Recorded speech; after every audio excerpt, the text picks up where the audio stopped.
जय इन सभी साथियों को। अच्छा, हम पढ़ रहे थे भारत भूगोल।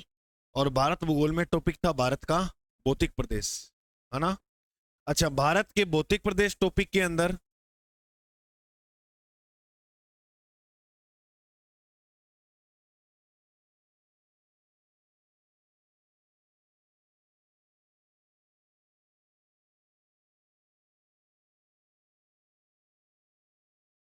भारत के भौतिक प्रदेश के अंदर हमने, अरे भाई आ जाओ जीवन पे।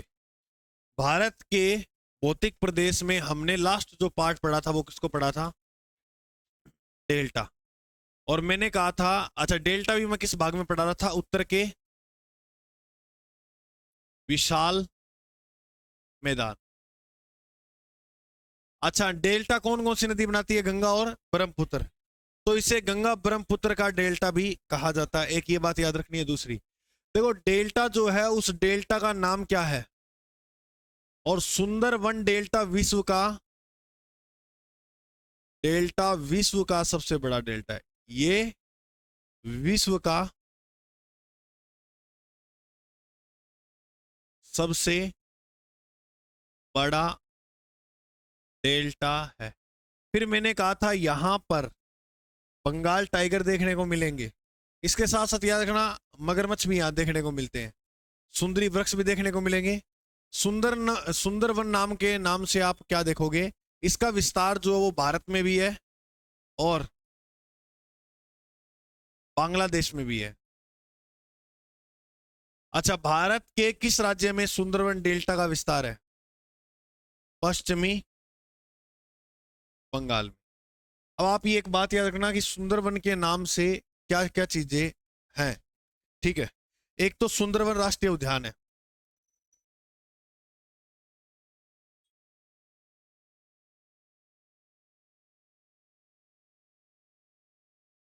पश्चिम बंगाल में।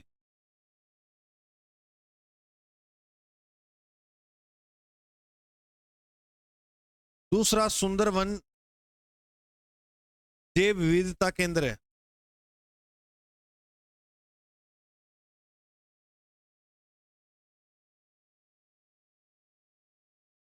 सुंदरवन जैव विविधता केंद्र।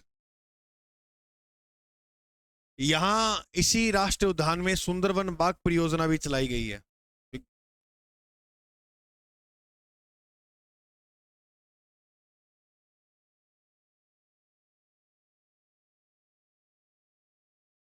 और सुंदरवन को रामसर स्थल भी घोषित किया गया है। सुंदरवन रामसर साइट स्थल भी है।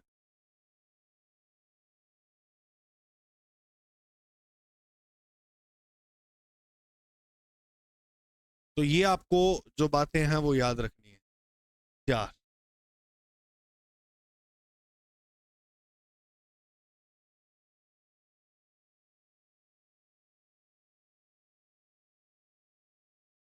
और ये जो आपको भारत दिख रहा है इस प्रकार से यहां ऐसे,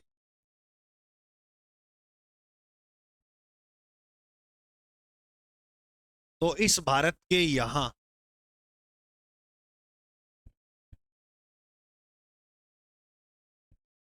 यानी इसके थोड़े इस वाले क्षेत्र में पूरे में यहां एक जनजाति देखने को मिलती है जिसका नाम है चकमा। इस क्षेत्र में एक जनजाति मिलती है जिसका नाम क्या है? चकमा।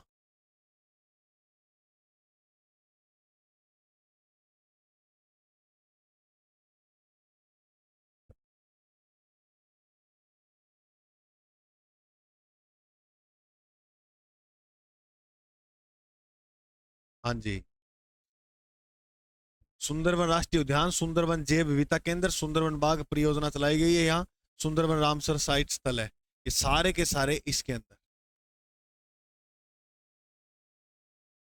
भारत में सुंदरवन नाम से कोई चीज पूछे, लगभग 90+% उत्तर रहेगा पश्चिम बंगाल। हाँ, रामसर साइट।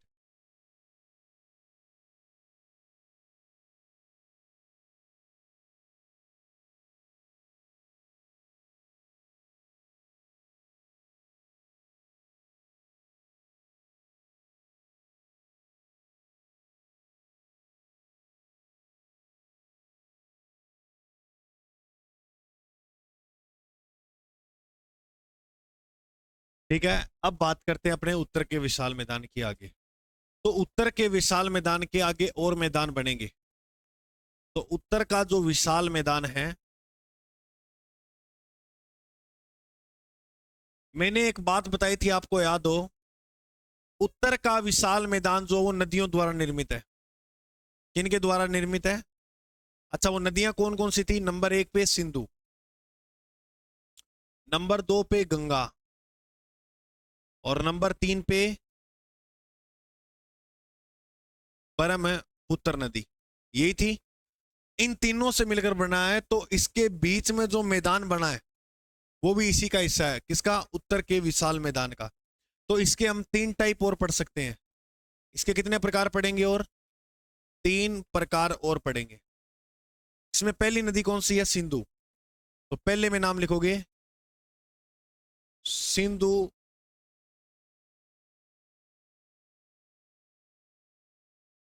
दूसरे में लिखोगे गंगा यमुना, और तीसरे में लिखोगे ब्रह्मपुत्र नदी घाटी प्रदेश।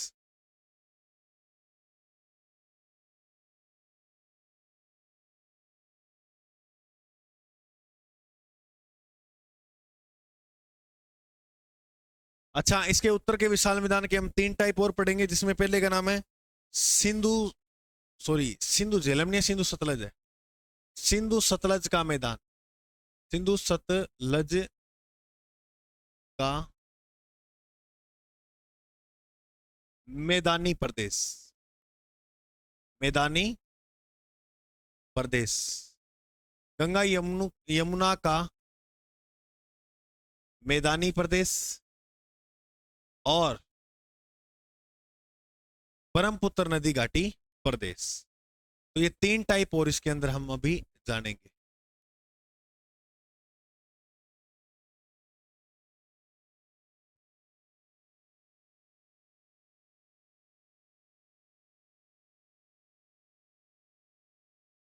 नंबर 1 पर आप हेडिंग लगाओगे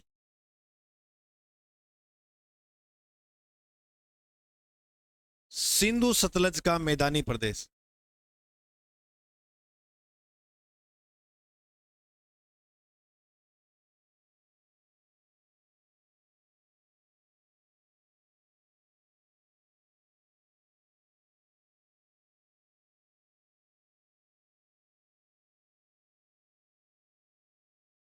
ठीक है, अब देखो,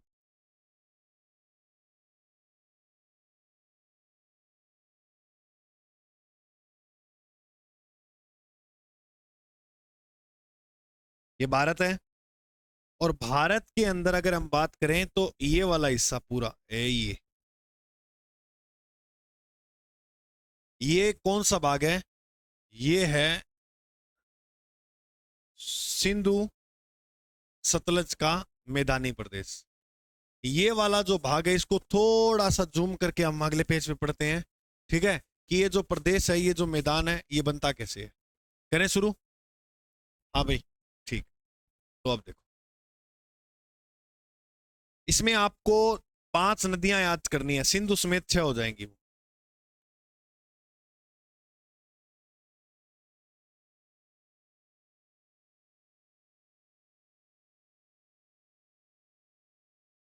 नंबर 1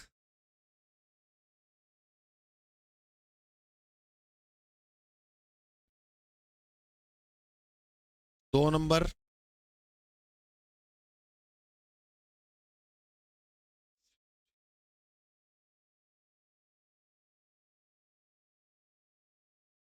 3 नंबर,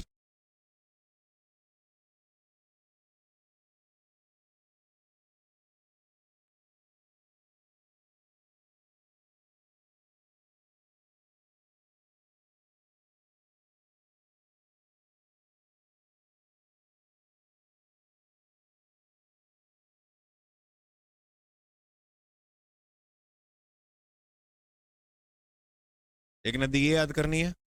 अंतिम और लास्ट जो नदी आपको याद करनी है वो यहां से, इतनी नदी जो है वो आपको याद पड़नी है। ये जो इतना बड़ा तंत्र आपको दिख रहा है, ये कौन सी नदी का है? सिंधु नदी का। अच्छा, तो इसलिए देखो, आपको मैं अभी जो मैदान का नाम लिखाया उसमें दो नदियों के नाम लिखे, एक का नाम क्या था? तो ये नदी कौन सी होगी? सिंधु। और एक नदी मैंने बताई कौन सी? अच्छा, एक तो मैदान बनता है इन नदियों के बीच में, ये वाला, ये पूरा मैदान। तो पहला जो मैदान है वो हम इसको पढ़ेंगे इस प्रकार से। देखो, हम नदियां पढ़ेंगे तो ये टॉपिक जो है कुछ वहां भी क्लियर हो जाएगा, क्योंकि जियोग्राफी में जो टॉपिक है वो एक के साथ एक जुड़े हुए टॉपिक है ना। तो ये नदियों में भी हम पढ़ सकते हैं, लेकिन मोटा मोटा तुम्हारे एक आइडिया दिमाग में बिठा देता हूं मैं। इस सिंधु को एक ही पढ़ाऊंगा। अब आप सोच रहे हो गंगा के पढ़ा दो, ब्रह्मपुत्र का ही नहीं। हम नदियों के अंदर इनकी पूरी व्याख्या करेंगे, बहुत बढ़िया तरह से पढ़ेंगे। तो वहां भी पढ़ेंगे, यहाँ भी, तो ज्यादा वहां भी मतलब फिर जी भर के बात करेंगे, खुल के करेंगे। एक बार मोटा मोटा मैं समझा देता हूँ कि मैदान के अंतर्गत मतलब कौन से मैदान किस प्रकार से पूछे जाते हैं। ठीक है, सिंधु की सहायक नदियां बोलो। झेलम, चिनाब, रावी, व्यास और सतलज। ये सारी जो नदियां हैं वो किसकी सहायक है? सिंधु की। अच्छा, पहली नदी कौन सी है? झेलम। उसके बाद नदी कौन सी है? चिनाब। और उसके बाद नदी कौन सी है? रावी। और उसके बाद नदी कौन सी है? और व्यास नदी के बाद कौन सी नदी है? अब सर ये बताओ, आप इन नदियों का उद्गम कहां से होता है? आप ये बात कतई मत सोचना कि मैं यहां क्यों नहीं लिख रहा हूं कि सर को हो सकता आता ना हो। गुरुजी नदियां टॉपिक में ही लिए बात ले जाए कि गुरुजी ने वो ऐसी बात दिमाग में मत, आप है ना इतना समझो, मैं ज्यादा बता दूंगा यहाँ कचरा हो जाएगा। देखो, ये सिंधु नदी बोखर चुईमानी से निकलती है, तिब्बत से। झेलम नदी शेषनाग झील से निकलती है। चिनाब बड़ा लाचा से। रावी नदी रोहतांग दर्रे से, रावी नदी रोहतांग दर्रे से निकाल दो तार। ठीक है, व्यास नदी विपास, व्यास जो है वह व्यास कुंड से निकलती है। और सतलज नदी मानसरोवर से। इतना अभी याद नहीं रखना है, इतना अभी याद नहीं रखना है। अभी इनके बीच के दोआब को क्या कहते हैं? हाँ भाई बताओ, दोआब। अच्छा सर, पहले आप ये बताओ दोआब क्या होता है? दोआब, दो नदियों के बीच का आब क्या कहलाता है? अरे नदियों के दो नदियों के बीच का आब, दो नदियों के बीच का जो क्षेत्र है, बीच का जो आब है, वो क्या कहलाता है? दोआब। ठीक है, पंजाब, इसका बताओ राइट उत्तर क्या हो? पंज बोलते नहीं, पंज रिपिए।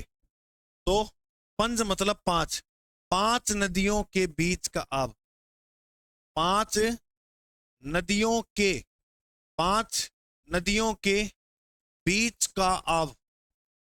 बताओ, पांच नदियों के बीच का आब क्या कहलाता है? पंजाब। अच्छा, अब आगे देखो। अब गुरु आप ये बताओ, इनके मध्य जो दोआब बने हैं उन्हें क्या क्या कहा जाता है? जैसे एक तो दोआब ये हो गया है ना भाई। एक दोआब जो है वो इनके मध्य हो गया। एक दोआब जो है वो इनके मध्य हो गया। एक दोआब सर हमें यहां भी दिख रहा है। और एक दोआब जो है वो इनके बीच में है। ठीक, ये दोआब हो गया, ये हो गया, ये ये ये ये ये दोआब बढ़ रहे हैं। सबसे पहला जो दोआब है उस दोआब का नाम है सिंध सरोवर दोआब। पहले दोआब का नाम क्या है? सिंध दोआब। चिनाब नदी आ गई दूसरे में, तो दूसरे का नाम है चाच दोआब। दूसरे का जो नाम बनेगा वो क्या बनेगा? चाच दोआब। तीसरे की बात करें तो रावी नदी है, रावी नदी में याद रखियो रचना दोआब। रावी नदी से क्या हो जाएगा? रचना दोआब। और उसके बाद हम बात करेंगे व्यास नदी आ गई तो वो हो जाएगा बारी दोआब। सिंध, चाच, रचना, बारी।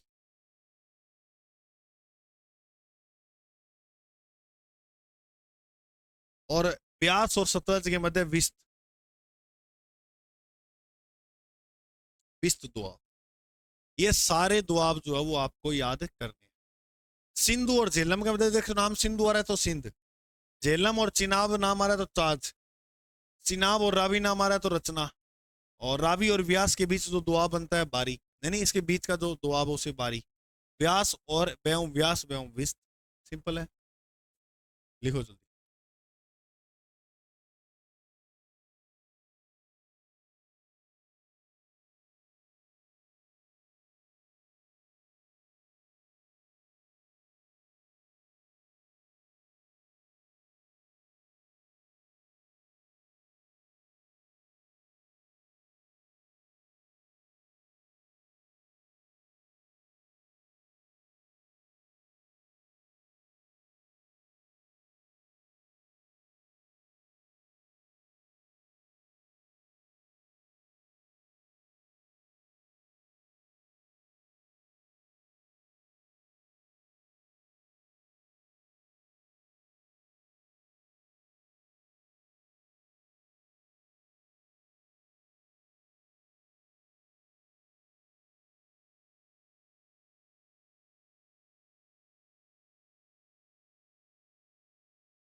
हाँ, लिख लिया सभी ने। चलो हम आगे अब। बताओ अब मुझे आप। नदियां छह बोलना, कौन कौन सी थी वो? सिंधु, याद हुई या नहीं हुई आपको? झेलम, चिनाब, रावी, व्यास और सतलज। ये जो सारी नदियां हैं इनमें आप ये बताओ, सिंधु और झेलम के बीच में जो दुआ बनता है उसे क्या कहते हैं? सिंध दुआ। Very good.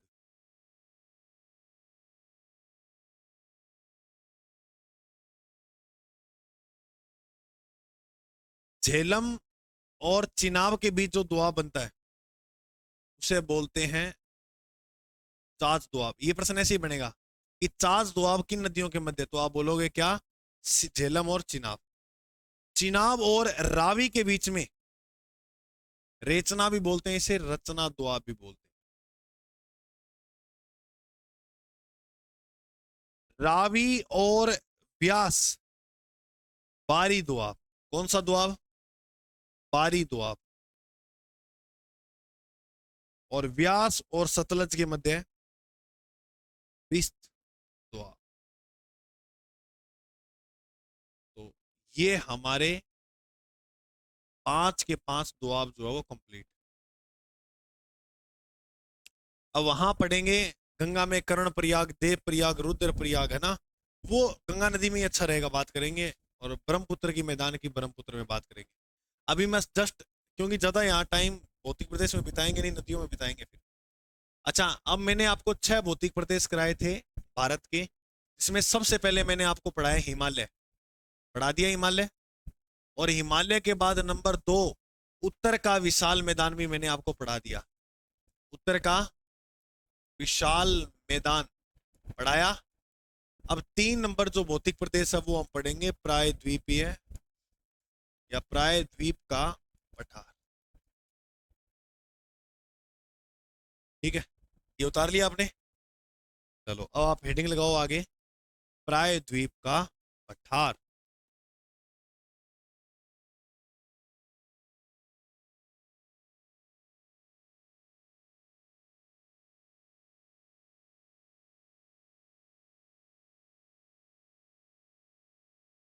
प्राय द्वीप के पठार की बात करें तो देखो ये कैसे बना हुआ है।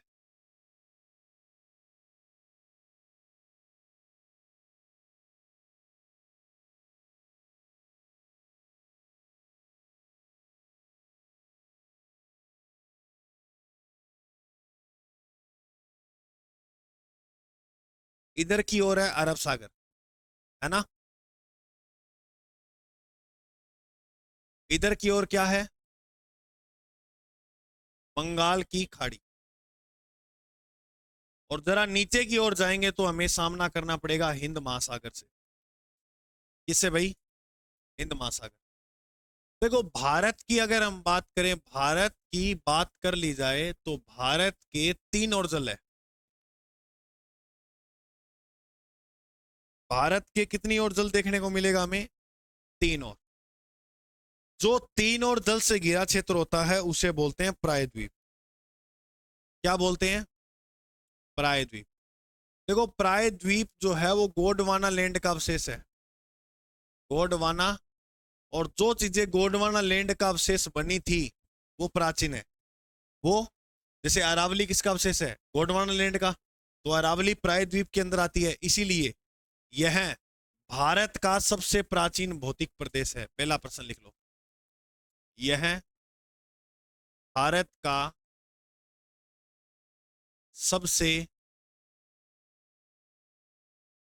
प्राचीन। सबसे नया कौन सा है? सबसे नया जो उत्तर का विशाल मैदान। कल ही बताया था, फिर भूल जाते हो तुम। प्राचीन भौतिक प्रदेश है।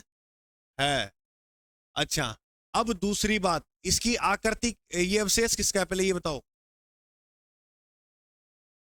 अवशेष है गोंडवाना लैंड का। गोंडवाना लैंड का ये जो है वो अवशेष है। इसकी आकृति आप देखोगे तो त्रिभुज के समान लगेगी। तो इसकी जो आकृति है वो कैसी है? त्रिभुजा का। आकृति कैसी है? अच्छा, टोटल की अगर हम बात करें तो इसका क्षेत्रफल जो है वो है 16 लाख वर्ग किलोमीटर में। अभी तक जो हमने पढ़ा है, एक हिमालय एक उत्तर का विशाल मैदान, अगर उन दोनों का भी जोड़ें तो भी नहीं होता 16 लाख, तो होता नहीं ना। चलो एक बात ये मुझे बताओ, भारत का क्षेत्रफल कितना है? भारत का क्षेत्रफल है 32,87,263। 32 लाख का आधा तो यही हो गया। तो इसका मतलब ये कि भारत का सबसे बड़ा भौतिक प्रदेश,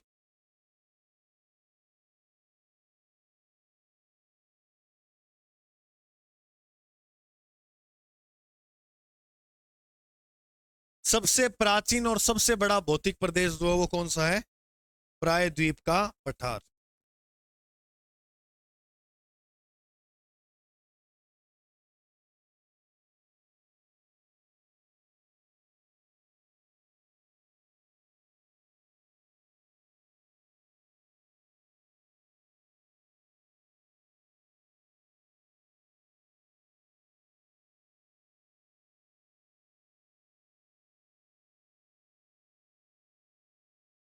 देखो जल्दी।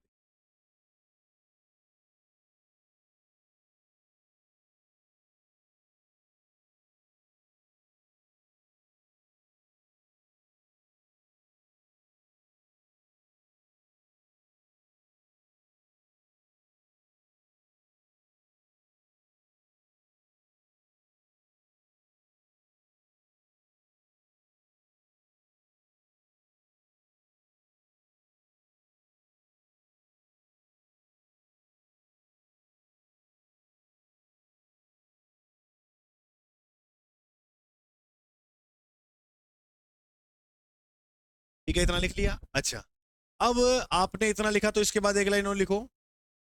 लिखो,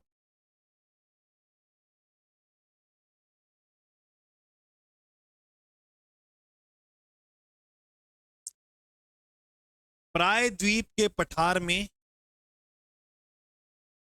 प्रमुख 2 गेप हैं।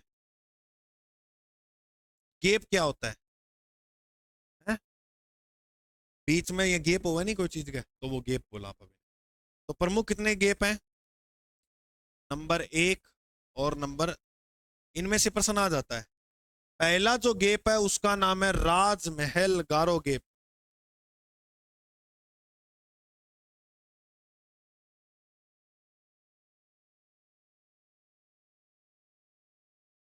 पहला जो गेप है उसका नाम क्या है? राजमहल व गारो gap.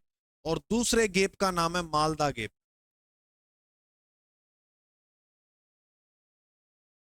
Malda gap. Malda gap जो है वह है प्रायद्वीप पठार और मेघालय के बीच में।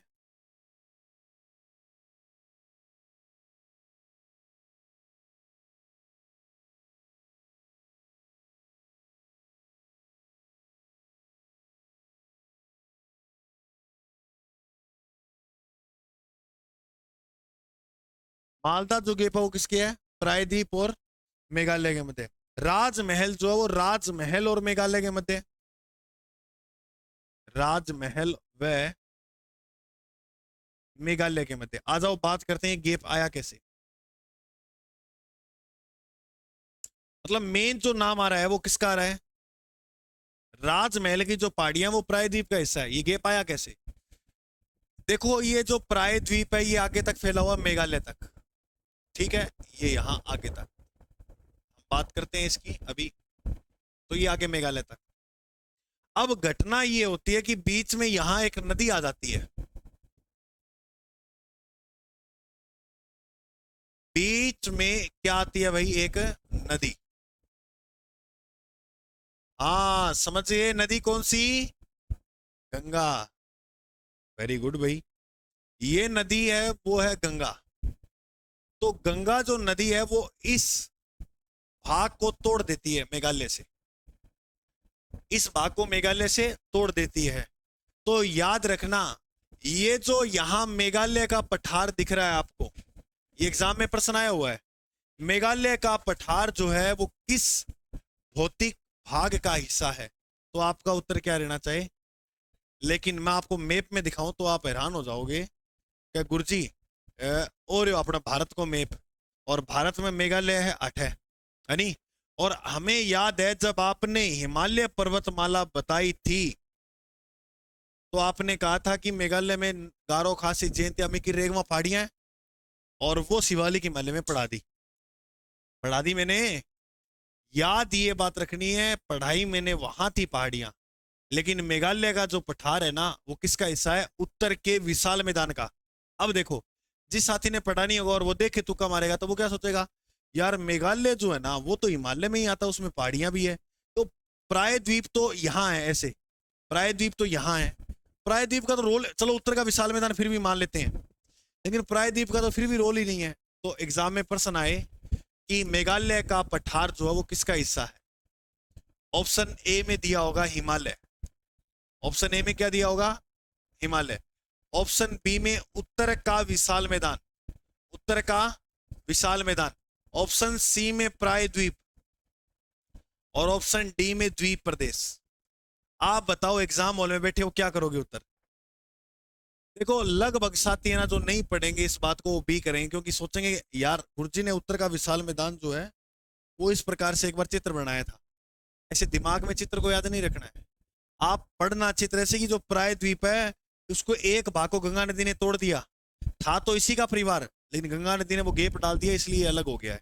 तो मेघालय का जो पठार है वो उत्तर का विशाल मैदान का हिस्सा नहीं है, उत्तर के विशाल मैदान का हिस्सा नहीं है, जबकि प्रायद्वीप पठार का हिस्सा है। अब बताओ बात समझ में आई क्या ये वाली? अब बढ़ते हैं आगे।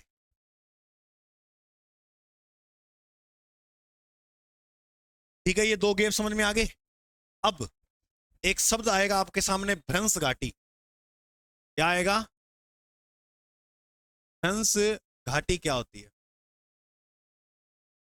इसको समझना। यहां दे रखा है शब्द भ्रंश घाटी को, कि भ्रंश घाटियां जो है वो क्या होती है।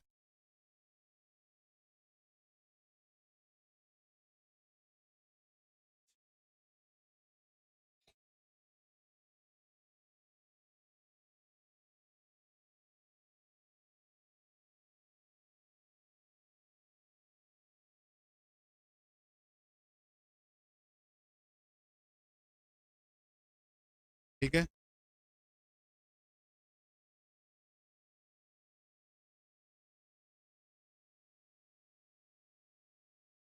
इस प्रकार से और एक इस प्रकार से अपने को नीचे लेना है।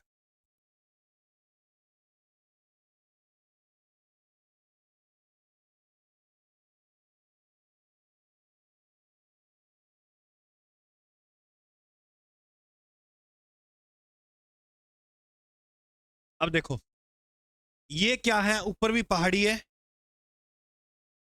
ये पहाड़ी हो गई, और नीचे भी पहाड़ी होगी, हो गई। अब पहाड़ी या पर्वत के बीच में से एक नदी बहती है। क्या बहती है? नदी। अच्छा अब ये नदी जो है मान लेते हैं अपने नदी का नाम है नर्मदा।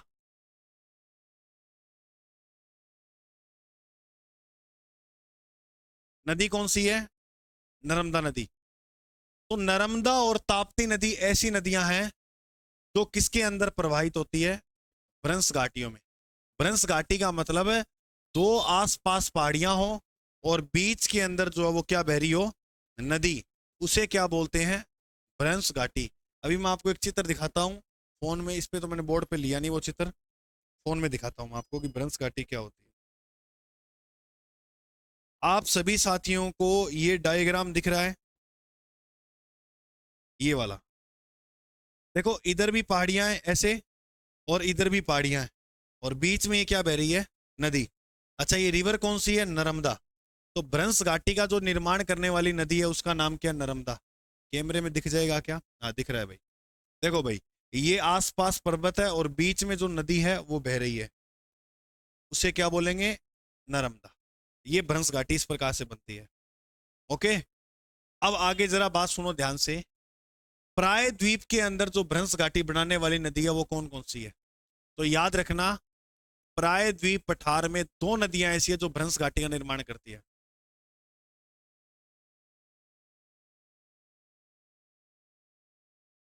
इसमें एक नदी का नाम है नर्मदा नदी। कौन सी नदी है? और दूसरी नदी का जो नाम है वो क्या है? ताप्ती। तो इसकी आप एक छोटी सी परिभाषा लिख लो, लिखो कॉपी के अंदर सारे, अगर समझ में आया तो लिख लो। एक बार पहले लिख लो परिभाषा, उसके नीचे चित्र बना लेना। नर्मदा एवं ताप्ती नदियां, या नर्मदा एवं ताप्ती नदियों की भ्रंश घाटियां, नर्मदा एवं ताप्ती नदियों की भ्रंश घाटियां प्राय द्वीप पठार को दो भाग में विभाजित कर देती है।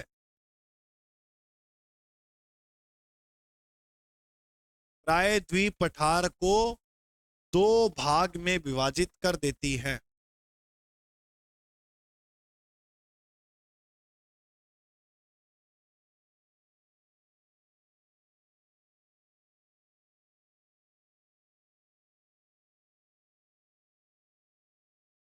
एक वाले भाग का जो नाम है वो हो जाता है मध्यवर्ती उच्चभूमि।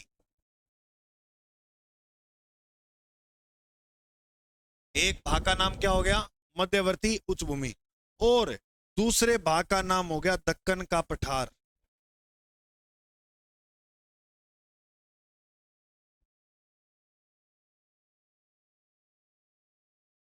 कितने भाग में? प्रायद्वीप पठार को दो भाग में विभाजित या बांट देती है, जिसमें नंबर एक पे लिख लेना मध्यवर्ती उच्चभूमि, और नंबर दो पर दक्कन का पठार।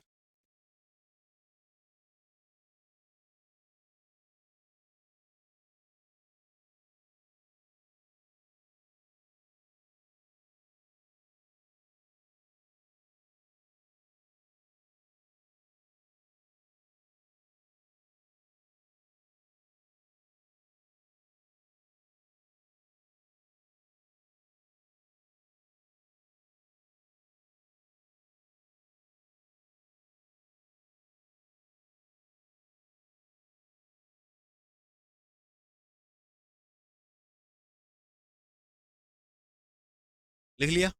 ठीक है। अब हम बात करेंगे ये दो भाग कौन कौन से हुए, जिसमें पहले भाग का नाम जो है वो क्या है? मध्यवर्ती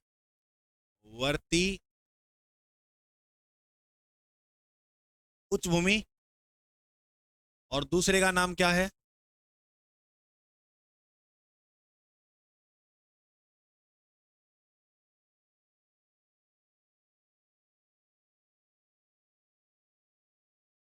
दूसरे का नाम है दक्कन का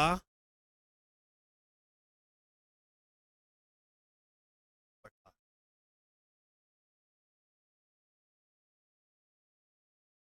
अब इसमें भी आपको एक बात और याद रखनी है। वो बात ये है कि इसके अंदर कौन कौन सी श्रेणियां जो आती है। जैसे अब मैं आपसे प्रश्न पूछता हूं एक, इन दोनों में से अरावली किसके अंदर आती है? मध्यवर्ती उच्च भूमि। अब अरावली प्रायद्वीप का हिस्सा तो है, प्रायद्वीप में भी पूछ ले अंदर किसका हिस्सा है? मध्यवर्ती उच्च भूमि या दक्कन का पठार, तो इसको समझना। ठीक है, इसमें हम पढ़ेंगे मध्यवर्ती उच्च भूमि के अंदर नंबर 1 पे अरावली। नंबर 1 पे कौन सी पर्वतमाला? अरावली पर्वतमाला, सबसे पहले इसको पढ़ेंगे। उसके बाद नंबर 2 पे यहां पढ़ेंगे मालवा का पठार।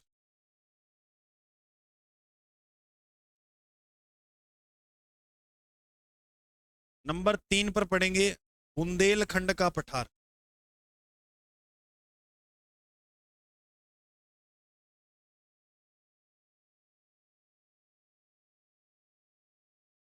नंबर 4 पर पढ़ेंगे विंध्याचल पर्वतमाला।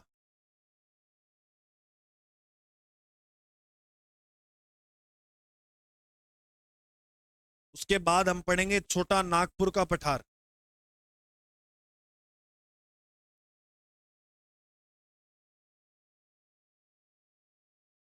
और इसके बाद हम पढ़ेंगे मेघालय का पठार।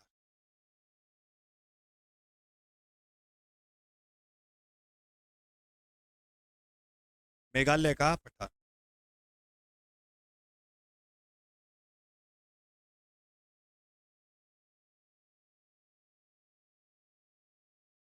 इसमें हम सबसे पहले पढ़ेंगे सतपुड़ा श्रेणी।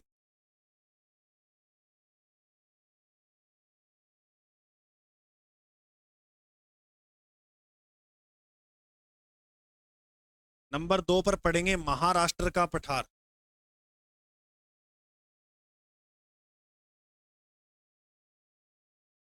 महाराष्ट्र का पठार। मेन तो ये दो ही है इसमें, एक सतपुड़ा श्रेणी है और एक महाराष्ट्र पठार है। बाकी होंगे नाम याद कर लेना। जैसे आपसे पूछे महानदी बेसिन जो किसका हिस्सा है, इसी का, महानदी बेसिन। और एक लास्ट जो नाम है वो है दंडकारण्य।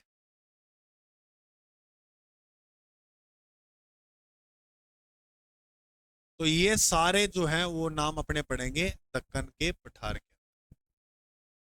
और ये जितने भी नाम देखे हमने यहाँ, ये पढ़ेंगे मध्यवर्ती उच्च। ज्यादा इंपॉर्टेंट जो प्रश्न आते हैं वो इधर से आते हैं, मध्यवर्ती उच्च भूमि से। जैसे छोटा नागपुर पठार इंपॉर्टेंट है, मालवा और अरावली पर्वतमाला, ये सारे इंपॉर्टेंट है। एक एक करके पढ़ेंगे। सबसे पहले हम पढ़ेंगे अरावली पर्वतमाला को।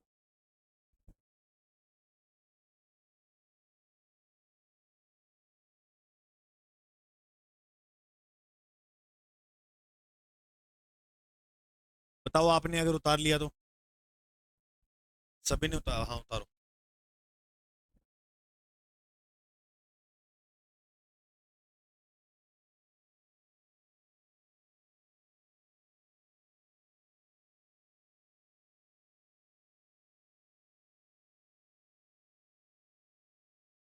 उतार लिया?